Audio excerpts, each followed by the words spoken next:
The hand came out of nowhere. The crack of palm against cheek echoed through the marble lobby like a gunshot.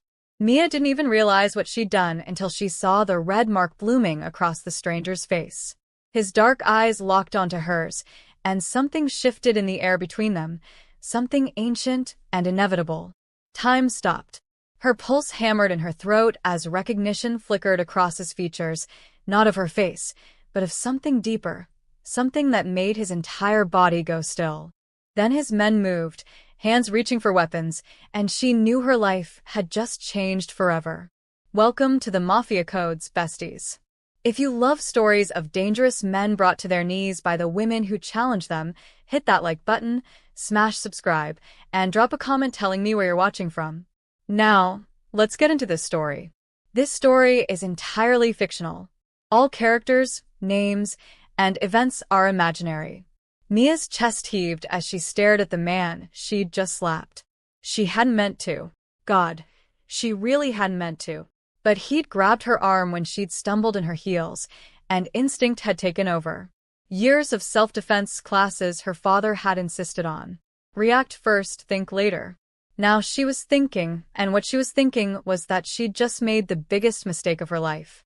The man was tall, well over 6 feet, with the kind of build that came from real work, not gym vanity. His suit probably cost more than her car.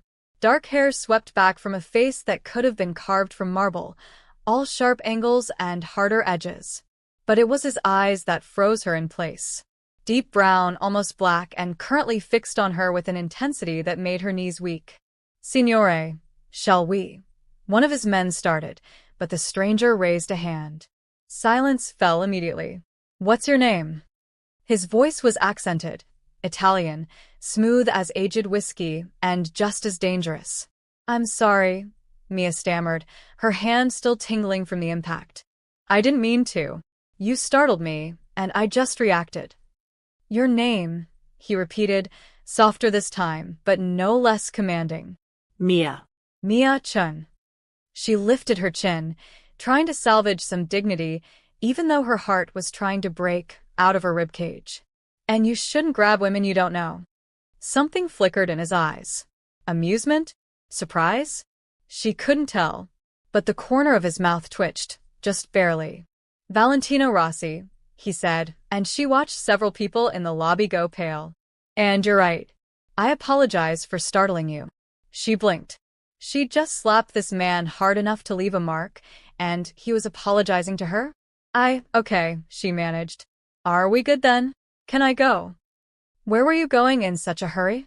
"Job interview. Which I'm now late for, so if you'll excuse me." "What kind of job?" Mia frowned. "Why do you care?" "Humor me." She shouldn't. Every instinct screamed at her to run.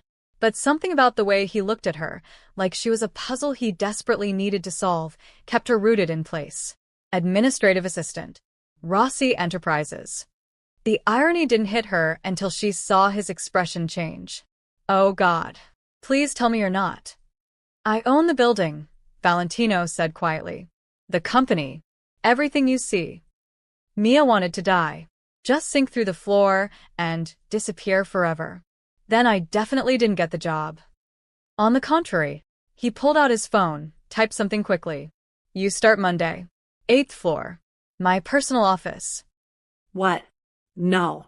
"I can't." "You can. You will." He stepped closer, and she caught the scent of expensive cologne and something else, something uniquely him. "Unless you'd prefer I press charges for assault?" Her eyes went wide. "You wouldn't." "I wouldn't," he agreed, and his voice dropped lower, more intimate. "But I will do whatever it takes to see you again, Mia-chan. So you can work for me willingly, or I can find other ways to ensure our paths cross. Your choice." Later that night, Mia lay in her apartment, staring at the ceiling. Her roommate, Sarah, thought she'd lost her mind. "You slapped Valentino Rossi," Sarah said for the 10th time. "The Valentino Rossi. Do you have any idea who he is? A guy who owns a company?" Mia offered weakly. "A guy who owns half the city. His family has connections everywhere. Business, politics, things people don't talk about in polite company." Sarah sat on the edge of her bed. "And you hit him in the face." I know. Mia covered her eyes with her arm. But Sarah, the way he looked at me. Like I'd done something impossible. Like I'd woken something up inside him. That's called rage, babe. No. Mia sat up, hugging her knees. It wasn't anger. It was recognition. Like he'd been waiting for me his whole life and didn't know it until that moment. Sarah raised an eyebrow. And now you're working for him. Apparently. This is either the beginning of a romance novel or a horror story.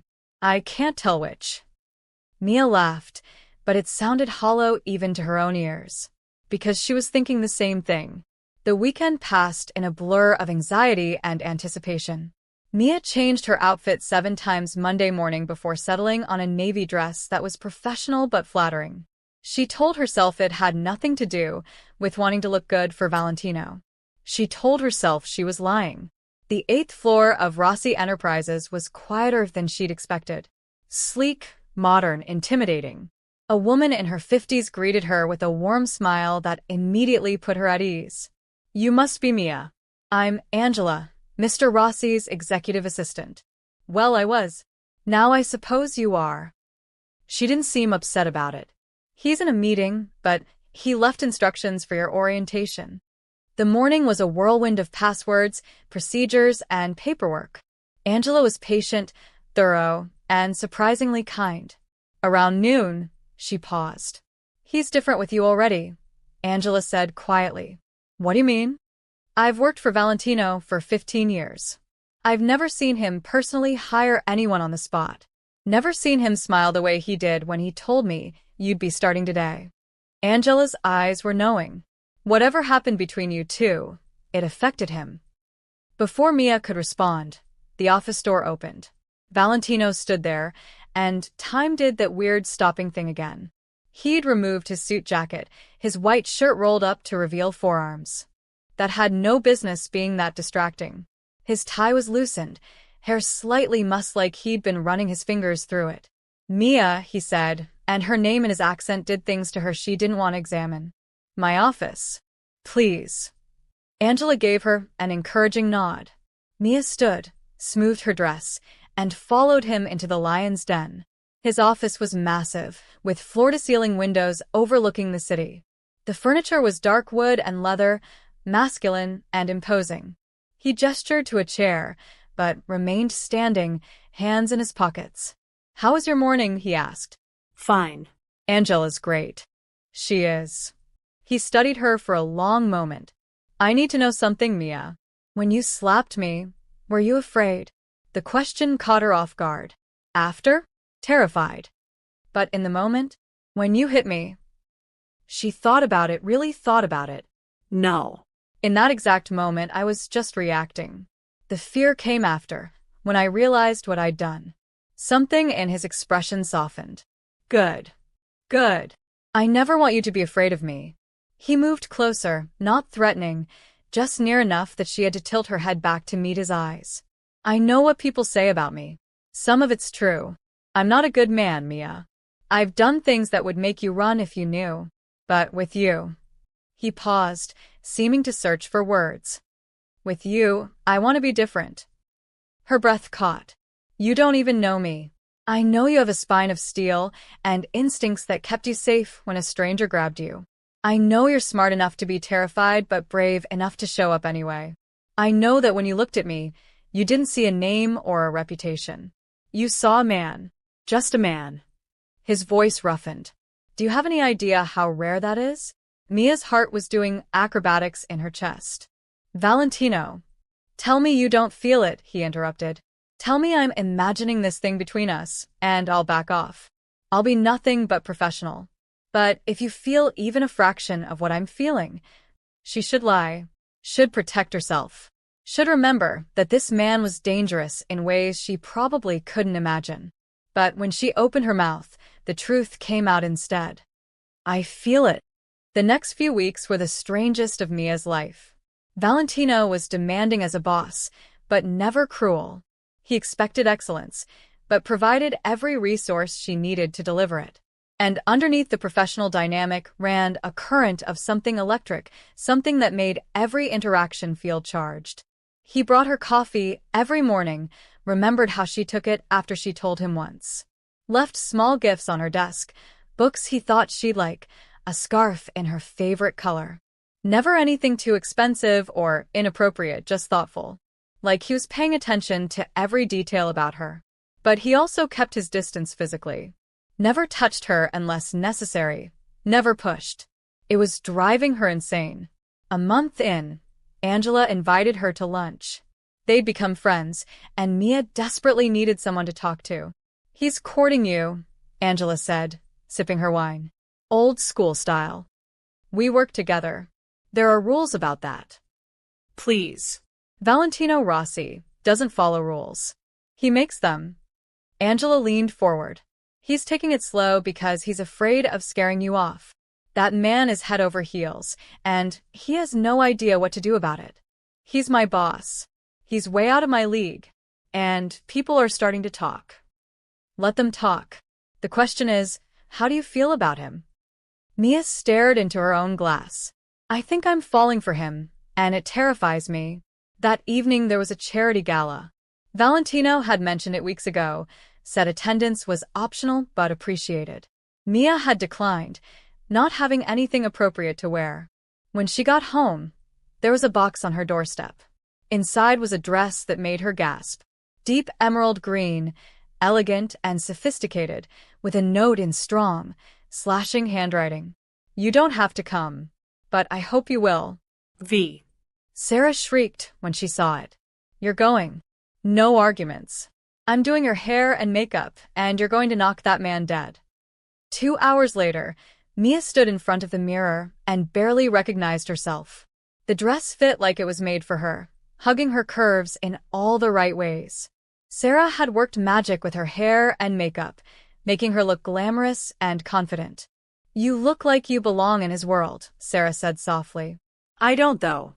"Maybe not yet, but if he looks at you the way you say he does, you will."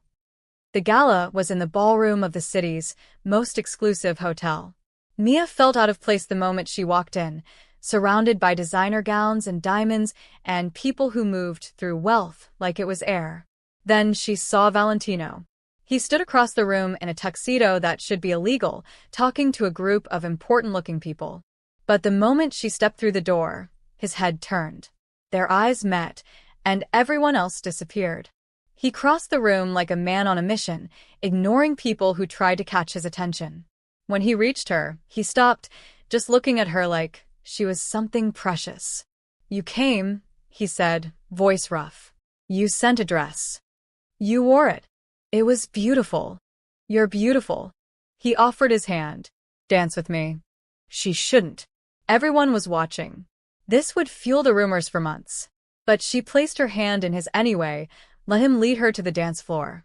The moment his arm went around her waist, everything changed. They'd never been this close, never touched like this. His hand was warm and solid on her back, his other hand cradling hers gently. They moved together like they'd been doing this for years. "Thank you for coming," he murmured, close to her ear. "I know this isn't comfortable for you." "It's terrifying," she admitted. "Everyone's staring." "Let them. I only care what you think." "I think you're making this very hard to keep professional."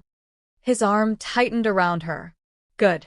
Because I'm done pretending this is just professional for me, Mia. I'm done pretending you're just my assistant, that I don't think about you every waking moment, that I don't want."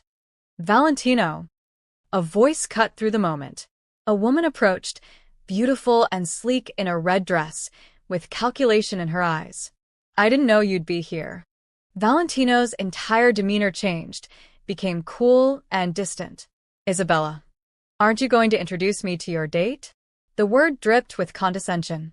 "Mia, this is Isabella Marchetti, an old acquaintance." "Isabella, Mia Chen." "Pleasure," Isabella said, in a tone that meant the opposite.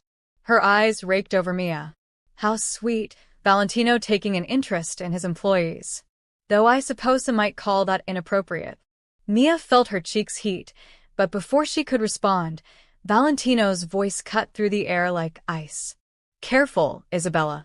You're speaking about the woman I intend to marry." The world stopped. Mia's eyes went wide. Isabella's face went pale. And Valentino just stood there, his arms still around Mia's waist, looking completely unbothered by the bomb he'd just dropped. Excuse me. Isabella stammered and fled. Mia stared up at him. What did you just say? Too soon? He had the audacity to look amused. I thought we were being honest now. You can't just. I can. I did.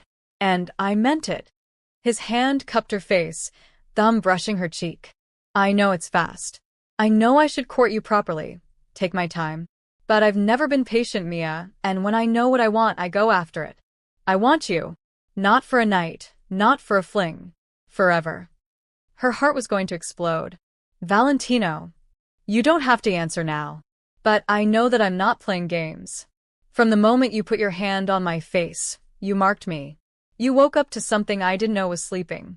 And now that it's awake, there's no going back. The rest of the evening passed in a daze.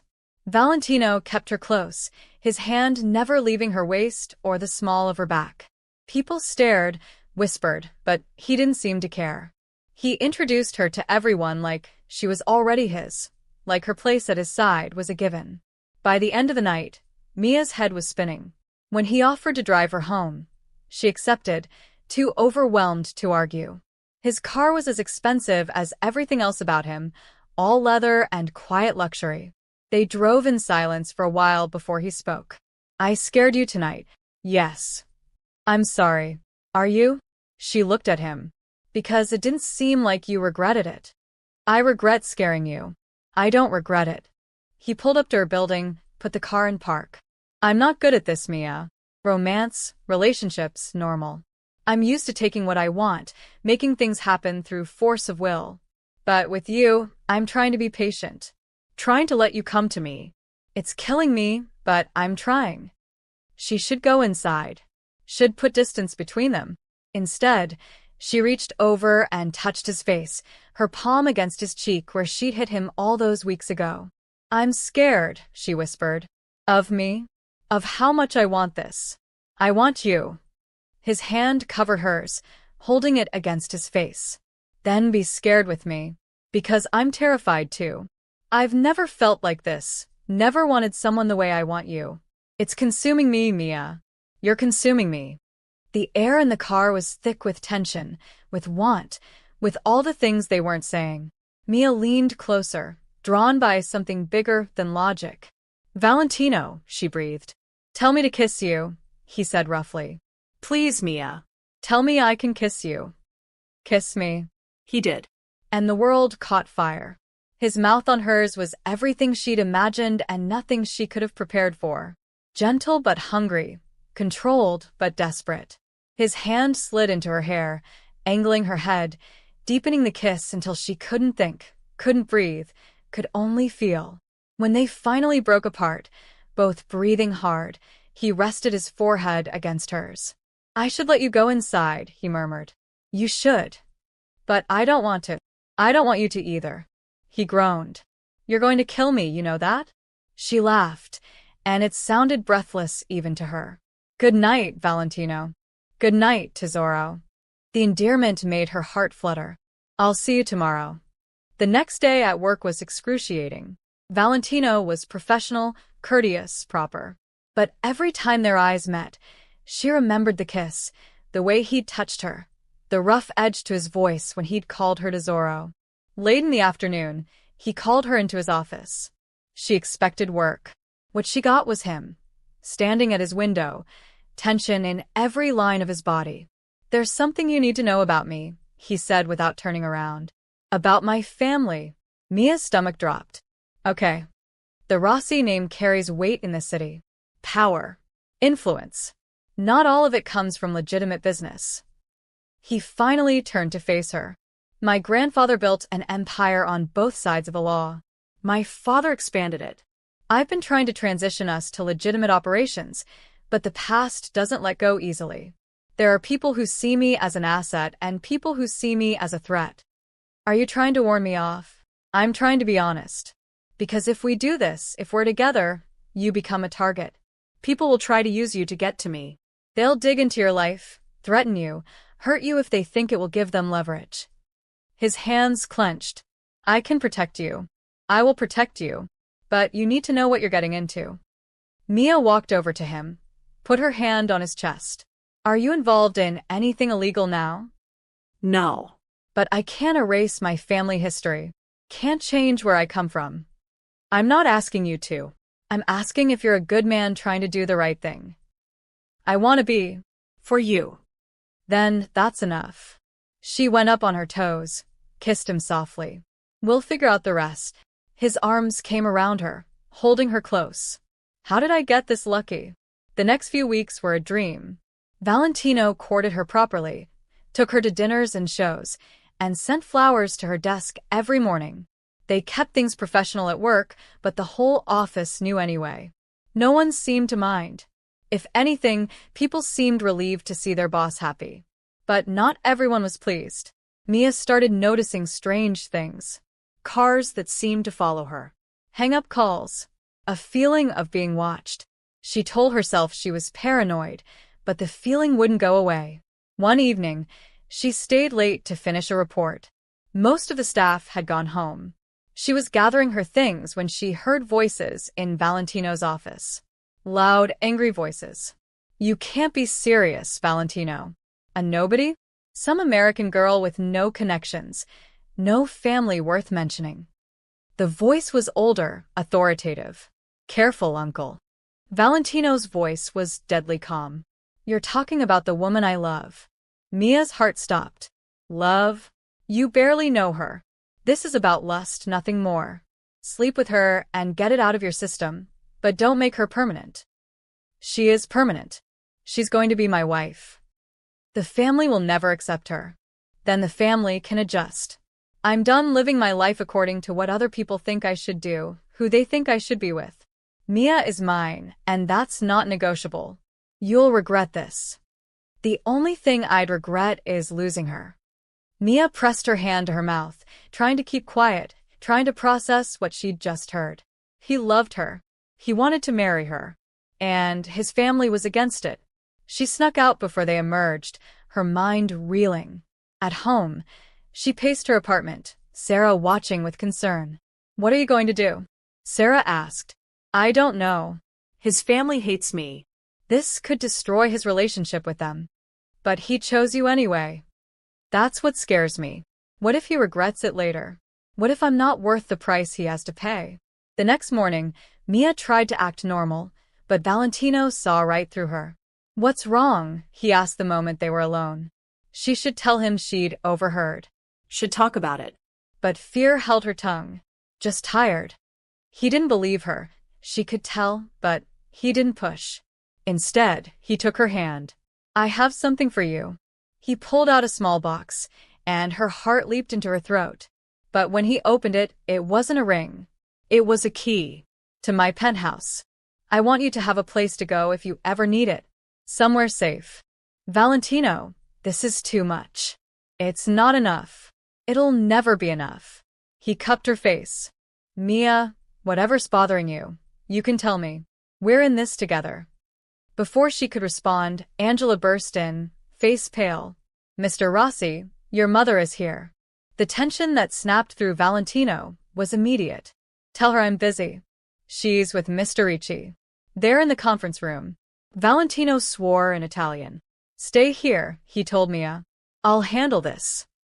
But Mia wasn't good at following orders. 10 minutes after he left, she made her way to the conference room. The door was ajar, and voices drifted out.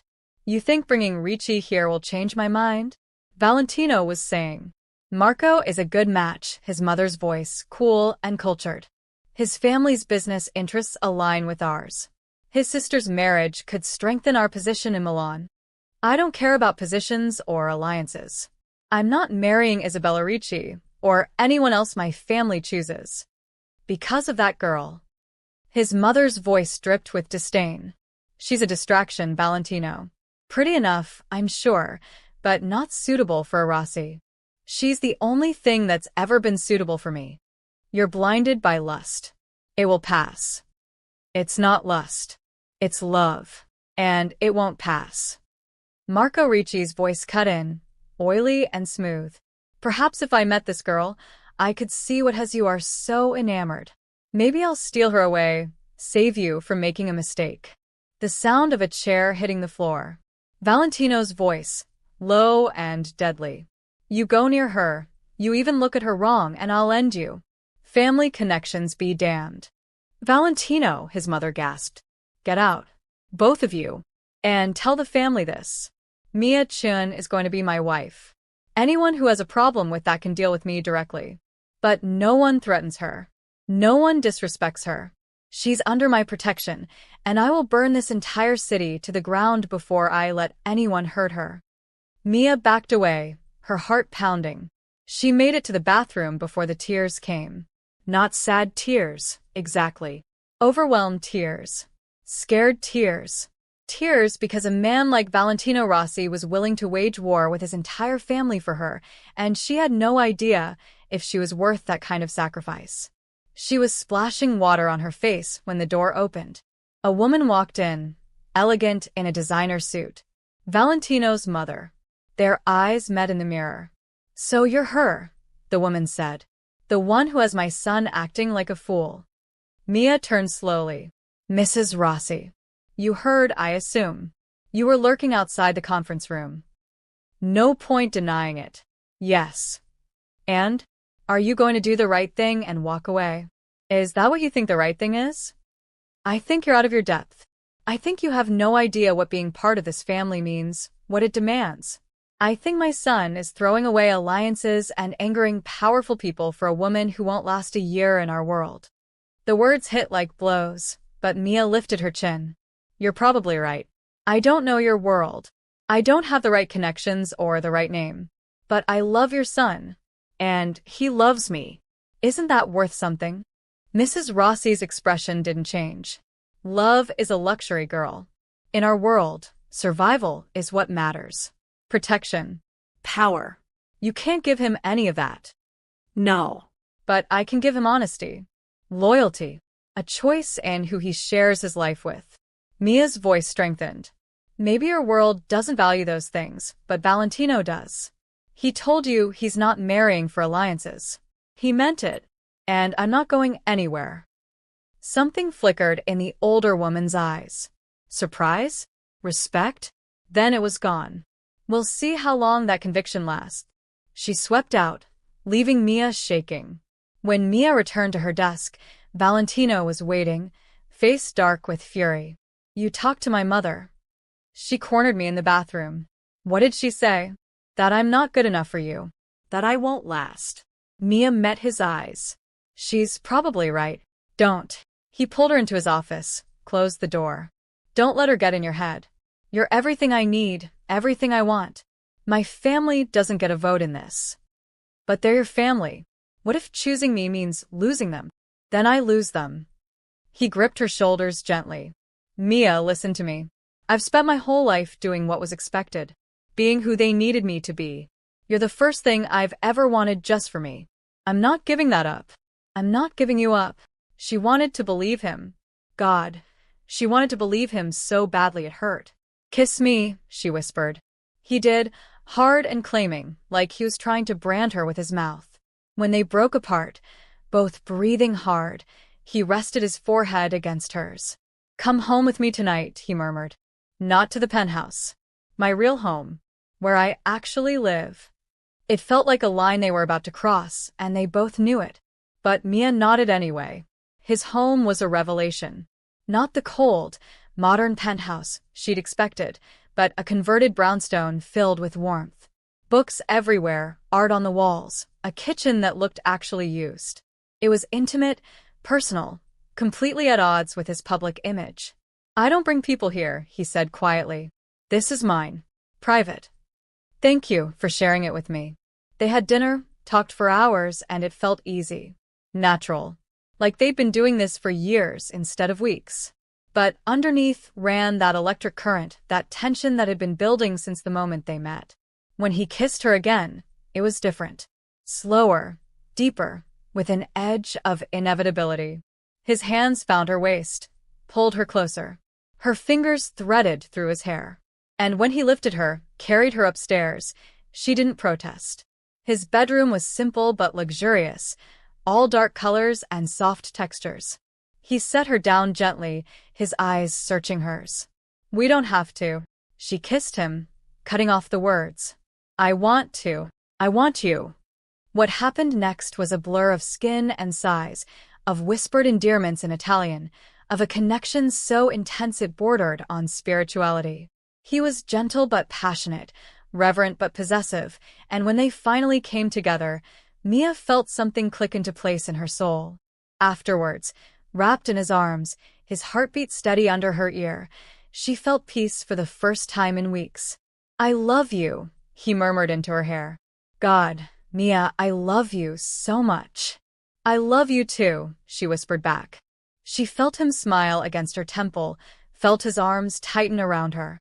And for that perfect moment, everything was right. But morning brought doubt. Mia woke before dawn, looked at Valentino sleeping peacefully beside her, and panic clawed at her throat. What had she done? She'd let herself fall completely, given him everything, and now there was no going back. What if he regretted it? What if his family's pressure eventually wore him down? What if she wasn't enough? Unable to bear the thoughts, she slipped out of bed carefully, gathered her clothes, and left. She didn't know what she was running from, only that she needed distance to think, to breathe, to figure out what she was doing. She made it home, showered, changed, and was staring blankly at her coffee when her phone rang. Valentino. She didn't answer. It rang again. And again. Finally, a text. "Where are you? What's wrong?" Talk to me. Then another. "Mia, please. Don't do this." Then, "I'm coming over." 15 minutes later, someone pounded on her door. Sarah, still in her pajamas, raised an eyebrow at Mia before opening it. Valentino stood there, looking like he'd thrown on clothes and run out the door. Hair disheveled, no tie, jacket misaligned. His eyes found Mia's, and the raw pain in them made her chest ache. "Can we talk?" he asked quietly. Sarah tactfully disappeared into her room. Valentino came in, closed the door, but kept his distance. "Tell me what I did wrong," he said. "Tell me how I scared you away." "You didn't. Then why did you leave? Why wouldn't you answer my calls?" His voice cracked. "I woke up and you were gone, and I thought," he stopped, swallowing hard. "I thought you regretted it." "Regretted me?" Mia's eyes filled with tears. "I'm sorry. I panicked. I woke up and realized how much power you have over me now, how completely I've fallen, and I got scared." "Scared of what?" "Of losing you. Of not being enough. Of your family coming between us. Of you waking up one day and realizing I'm not worth the fight." The tears spilled over. "I've never felt like this before, Valentino. It's terrifying." He crossed the room, pulled her into his arms. "You think you're the only one who's terrified? I'm petrified, Mia. I've never needed anyone the way I need you. I've never been this vulnerable, this open. You could destroy me with a word. But I'd rather live scared with you than safe without you." She buried her face in his chest, breathing him in. "I'm sorry I ran." "Don't run from me. Please. Whatever you're feeling, whatever you're scared of, we face it together. Promise me." "I promise." He tilted her face up, wiped her tears with his thumbs. "I meant what I said last night. I love you. That's not going to change. My family, my business, the whole world could be against us, and I'd still choose you. Every time." She kissed him, pouring everything she couldn't say into it. When they broke apart, he smiled. "Come back to bed with me," he murmured. "Let me hold you. Let me prove I'm not going anywhere." She did, and they spent the day wrapped up in each other, talking, loving, building something stronger than fear. But the world wasn't done testing them. Monday morning, Mia arrived at work to find her desk ransacked. Files everywhere, her computer on, like someone had been searching for something. Angela called security immediately. Valentino came down, his face dark with fury. "Who had access to this floor over the weekend?" he demanded. The security guard pulled up logs. "Just you and Ms. Chen, sir." "And—" He paused. "Marco Ricci. He came on Sunday afternoon." Said you'd authorized it. Valentino's expression turned glacial. I authorized nothing. Pull all the footage. Find out what he was doing. And get him on the phone. Now. An hour later, they discovered Marco had accessed Mia's computer, copied files, including personal information. Photos of her, details about her family, her address. He's building a profile, Valentino said quietly, his voice deadly calm. Gather information to use against you. Against us. Mia felt cold. Why? Because my family sent him. They think if they can scare you, intimidate you, prove you're a liability, you'll leave and I'll fall in line. He looked at her, eyes burning. I'm going to end this. Today. What are you going to do? Whatever I have to. He left, and Mia spent the rest of the day in a state of anxiety. When he finally returned, late that evening, he looked exhausted but satisfied. It's handled, he said. Marco won't be bothering us again. My family understands that you're off limits. And if anyone violates that. He didn't finish, didn't need to. What did you do? Made it clear that my protection of you is absolute. That any threat to you is a threat to me. In my family's world, that means something. Mia should probably be scared by the implications, by the cold efficiency with which he'd neutralized the threat. But instead, she felt safe, protected, cherished. The weeks that followed were tense, but hopeful.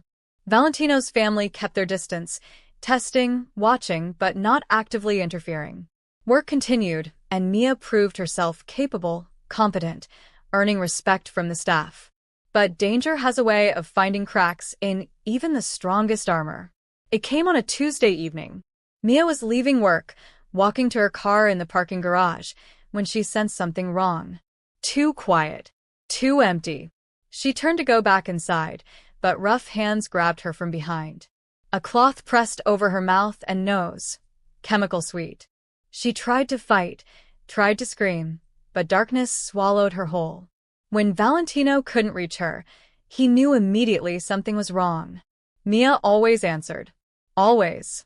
He pulled up the parking garage footage and watched his worst nightmare unfold. 3 men, professional, efficient. They had her in a van and gone in under 2 minutes. The calm that descended over him was the calm before a storm. He made one call. It's me, he said to his uncle. Someone took Mia. I'm going to find out who. And then I'm going to kill them. If the family had anything to do with this, tell them to start running. Because I'm coming, and I won't stop until she's safe and everyone involved is dead. He hung up before his uncle could respond. Then he called in every favor, activated every contact, legal and otherwise. The Rossi network, the one he'd been trying to distance himself from, roared to life. 6 hours later, he had a location. An abandoned warehouse on the waterfront. His men wanted to come with him, but he refused. This is mine, he said coldly. Anyone who wants to help can make sure no one escapes. He went in alone, armed and furious. The men who'd taken Mia never stood a chance. He moved through that warehouse like a force of nature, and when he found her tied to a chair, bruised but alive, relief and rage warred in his chest. Valentino, she gasped as he cut her free. I've got you. You're safe now. He gathered her into his arms, felt her shaking. Did they hurt you? No. They wanted to scare me. Said I should leave you, that I was putting you in danger. That. Sure. It's over. I've got you. He carried her out, past the unconscious men he'd left in his wake. His driver was waiting, and Valentino held Mia the entire ride home, refusing to let her go. At his house, he tended to her bruises himself, hands gentle but shaking slightly. I should have protected you better, he said roughly. I should have seen this coming. It's not your fault. It is. My world, my enemies, my family. You were taken because of me. Mia grabbed his face, made him look at her. I was saved because of you too. You came for me. You found me. You protected me. That's what matters. I can't lose you. I won't survive it. You're not losing me. I'm right here. She kissed him. I'm not going anywhere. That night, he held her while she slept and made a decision. In the morning, he'd end this. All of it. Whatever it took. The next day, Valentino called a family meeting. His mother, uncles, cousins, all the key players in the Rossi empire. Mia wanted to come, but he refused. "This is about protecting you," he said. "I need to do this alone." She watched him go, fear and pride warring in her chest. When he returned hours later, he looked lighter somehow. Free. "I told them," he said, "everything. That I'm transitioning all my holdings to completely legitimate operations. That I'm stepping back from the family business. That Mia is my priority, and anyone who can't accept that can consider me gone." What did they say? My mother was furious. My uncles threatened. But my grandfather. He smiled slightly. My grandfather said he respected me for choosing my own path. Said real power is deciding what matters most and refusing to compromise. He gave us his blessing. Mia's eyes filled with tears. Really? Really? It's not perfect. Some of the family will never accept it. But the ones who matter, the ones I care about, they're willing to try. For me. For us. She threw her arms around him, and he held her tight. "Marry me," he said into her hair. "I know I should wait, should do this properly with a ring and a grand gesture, but I can't wait anymore. Marry me, Mia. Be my wife. Let me spend the rest of my life proving you made the right choice." "Yes," she whispered. "Yes, yes, yes." They were married 3 months later in a small ceremony. His grandfather attended, along with a handful of family members who'd come around. Sarah was Mia's maid of honor. And when Valentino slipped the ring on her finger and kissed her, Mia felt like the luckiest woman alive. The reception was at his brownstone, intimate and perfect. Dancing in the living room, champagne and laughter, friends, and the family that mattered. Late in the evening, Valentino pulled her aside. "I have something to tell you," he said, looking nervous for the first time in months. "What?" "I bought a house. Outside the city. Big yard, lots of space. I thought, when we're ready, it might be nice for kids." Mia's breath caught. Kids. "Only if you want them. No pressure. But I've been thinking about it. About our future. About tiny humans with your eyes and your smile." He cupped her face. "About building a life that's ours. Not my family's, not dictated by business or a legacy. Just ours." "I want that," she said softly. "All of it. With you." 6 months later, Mia stood in the bathroom of their new house, staring at a positive pregnancy test. She found Valentino in his study, working on his laptop. "Hey," she said. "Got a minute?"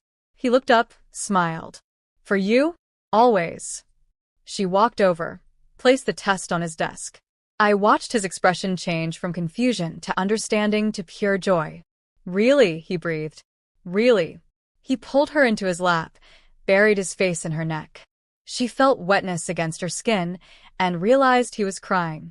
"I never thought I'd get this," he said roughly. "Never thought I deserved it. But you gave me everything, Mia. Purpose. Love. A reason to be better. And now this." "We're having a baby," she whispered. "We're having a baby." He laughed, kissed her, held her like she was the most precious thing in the world. Because to him she was. 9 months later, Mia delivered a healthy baby girl with dark hair and her mother's eyes. Valentino held his daughter for the first time and wept openly. This man who'd once been so cold and controlled, now completely undone by love. "What should we name her?" Mia asked softly. "Hope," Valentino said immediately. "Because that's what she represents. What you both represent. I hope that I can be more than my past. That love could conquer everything I thought was impossible." Mia's eyes filled with tears. "Hope Rossi. It's perfect." They took their daughter home to their house full of love and light, so different from the cold mansion where Valentino had grown up. His grandfather visited, held his great-granddaughter, and told Valentino he'd done well. "You broke the cycle," the old man said. "Built something real, something worth protecting. I'm proud of you." That night, Mia stood in the nursery, watching Valentino rock their daughter to sleep.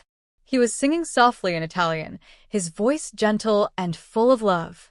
When he looked up and saw her watching, he smiled. "What are you thinking?" he asked. "That I slapped a stranger and found my soulmate. That I was terrified and brave and stupid and lucky all at once." She came to stand beside him, looked down at their daughter. "That this is everything I never knew I wanted." "I love you," he said simply.